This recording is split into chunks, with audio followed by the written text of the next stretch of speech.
What are your thoughts on the report that Kevin Durant prefers the Spurs? I was not a huge fan of this fit. We were talking last week about how Wemby being very thin, KD being very thin, even De'Aaron Fox he's a super fast guard, but he's not a power player. Not a lot of power on that roster, Colin. What are your thoughts on KD potentially going to the Spurs? Well, I mean, to me, Wembanyama and Stephon Castle are the team. Like, there's nothing against De'Aaron and Vassell, but I think those two guys are all stars. One of them all NBA.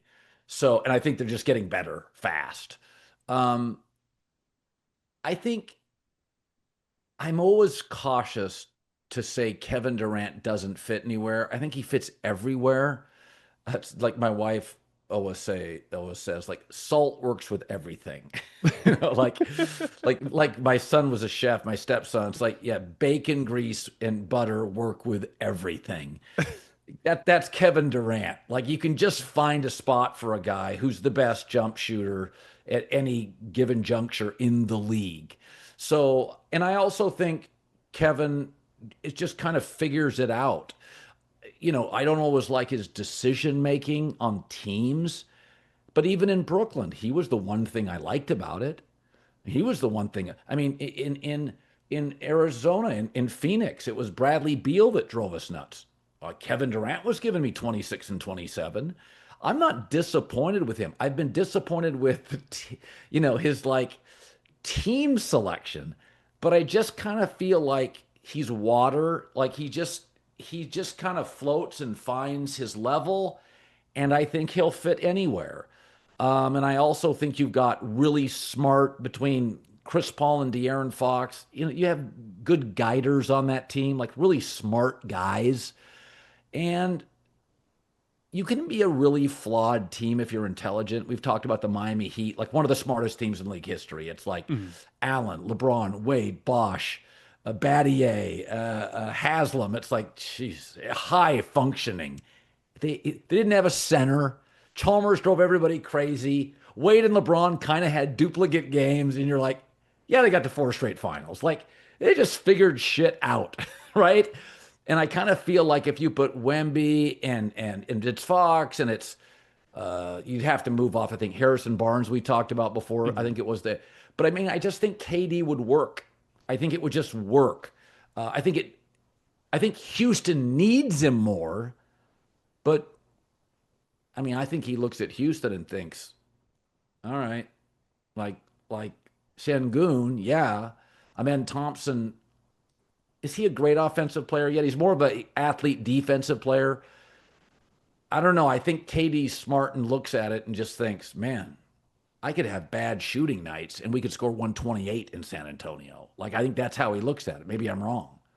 You know, I want to be clear. Just because I say it's not my favorite fit doesn't mean it can't work. Like, I'm a big believer in don't overthink things. Like, don't overthink Kevin Durant next to Victor Wembanyama and De'Aaron Fox. Like, they're gonna score a lot of points and they're gonna be Right. able to get a certain number of stops.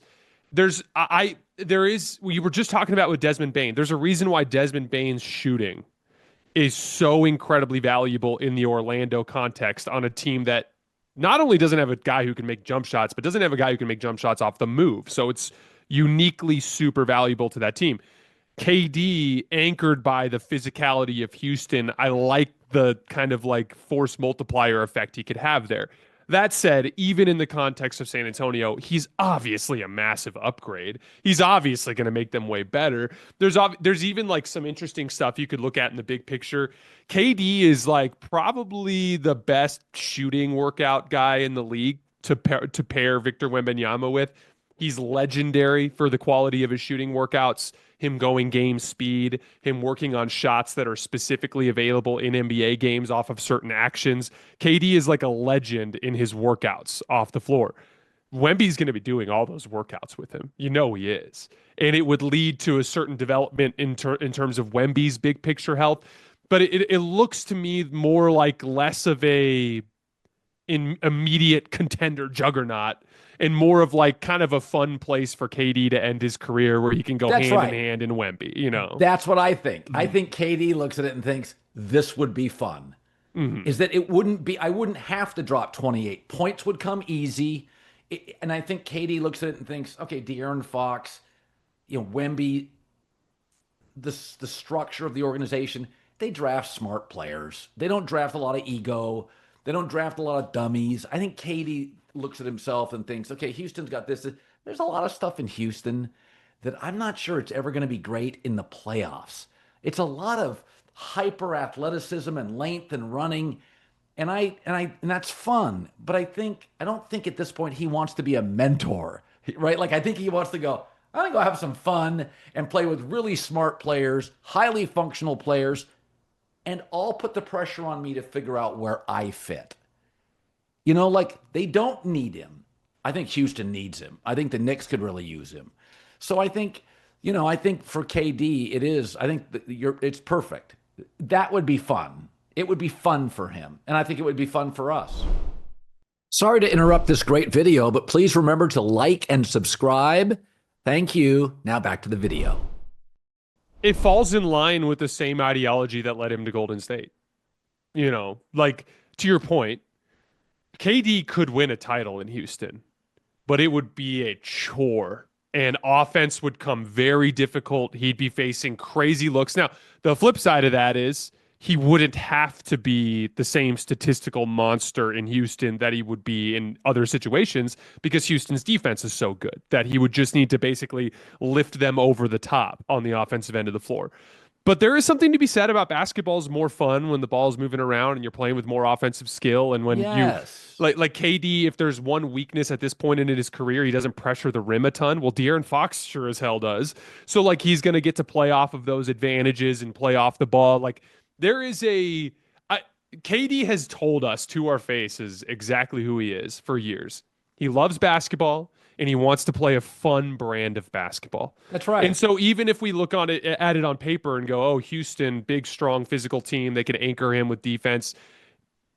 Ime Udoka is not the best offensive coach in the world. That team doesn't have a lot of offensive talent. It would be a lot like Oklahoma City in 2016. And I'm thinking he looks at that and goes, "Ugh, I'd rather play fun, free-flowing basketball with some more talented offensive players." And so with that being the case, I mean, San Antonio is going to be a really interesting team if they pulled something like this off. All of a sudden, a guy like Jeremy Sohan becomes super important because he'd have to be such a Yes. defensive anchor for them in terms of size and strength. Stephon Castle, obviously defensively as a guard, would have to do a lot of that work. Again, I'm not sure that I would view that Spurs team as exceptionally dangerous, but what a fun way for Wemby to start his career, and what a fun way for KD to end his career. Well, I think also Katie looks at LeBron and thinks LeBron's always figured it out. Is LeBron doesn't want to do a lot of the dirty work. Like if he went to Houston, Katie'd have to do some of the dirty work. He'd be like Steph in Golden State, where it's like, oh, Steph plays poorly. That's the narrative when they lose. It's not Mhm. Jimmy Butler, it's Steph. In Houston, very quickly he would be because Jalen Green's a hot and cold shooter, and very quickly, if Houston loses, it's like, well, Katie, he had an off shooting night. We traded for him. He was supposed to save us from this. That's Yeah. right. And Yeah. it's just not the case in San Antonio. He'll be part. And I do think as players get older, they're looking for fit. And it's and I'm okay with that. I think as I've aged, I've always liked fit. It's just fun to be part of a group, a mix of young and old, but you don't want to be a mentor. Like I just don't think Katie at this point. I think fun is a really interesting word because Kyrie is fun to play with. Mhm. Like, that's why he went there. And Golden State no longer, because of relationships, he wasn't having a good time. He was winning. And so, yeah, I'm okay with it. He's had an all-time career. He's a different cat, but I've come to terms with not everybody's the same. I really do think though, what you're seeing right now in the NBA, I really like. And I know we don't have a super team, but it's becoming like the NFL. It's a very GM driven league. Like the smart GMs are going to win. A lot of them are in the West, and they have been for 30 years. That's why the West is overwhelmingly top to bottom, always deeper than the East. You just have more good owners and more good GMs. And the other thing is, I think we've really seen this. There's a lot of maturity in the league right now. Like Indiana and Oklahoma City, I mean, these are grinding outfits. I mean, I think Indiana plays pretty good defense. I mean, again, juxtaposition with OKC, juxtaposed to that, well, it doesn't look the same. But there was a in the second quarter in this game, I was like, God, Indy is giving them problems. So I think the league right now, it went through a cycle where it felt kind of you had old stars and two young guys.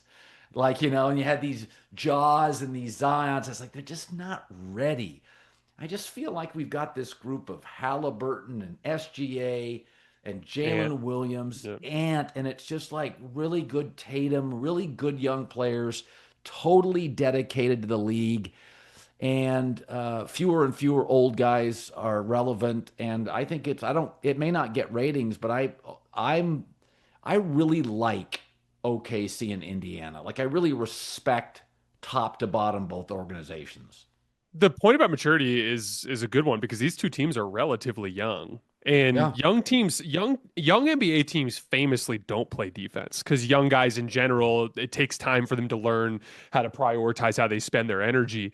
But yeah, I'm generally pretty happy with the trajectory of the NBA. Every era in the NBA has some stars that are a little bit more boring.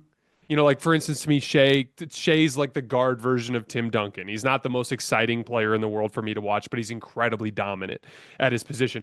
But we do have must-see television. Like I think Wemby is must-see television. I think Anthony Edwards is must-see television. There are certain guys in this league that bring the pop. And so we just need to take some time over the next couple of years for the public to kind of ingratiate themselves with these guys. And I'm still a big believer in the NBA. There's stuff they need to clean up. There's certain things that can get better. It's not perfect. I wish they'd shorten the season a little bit, but like this has been a fun playoff run, Colin. I've really, really enjoyed it. And the Pacers have like reinvigorated my love of basketball in a real way just because of the just the super, super fun brand of basketball that they've played. I've really, really enjoyed it. But Colin, we really appreciate you giving us your time tonight, man. You bet. For all of you guys that are hanging out on the YouTube stream, we are headed over to Playback when we're done. So playback.tv/hoops tonight. We'll take some callers and watch some film. Colin, it was good to see you, buddy, and we'll see you next time. All right, Jace.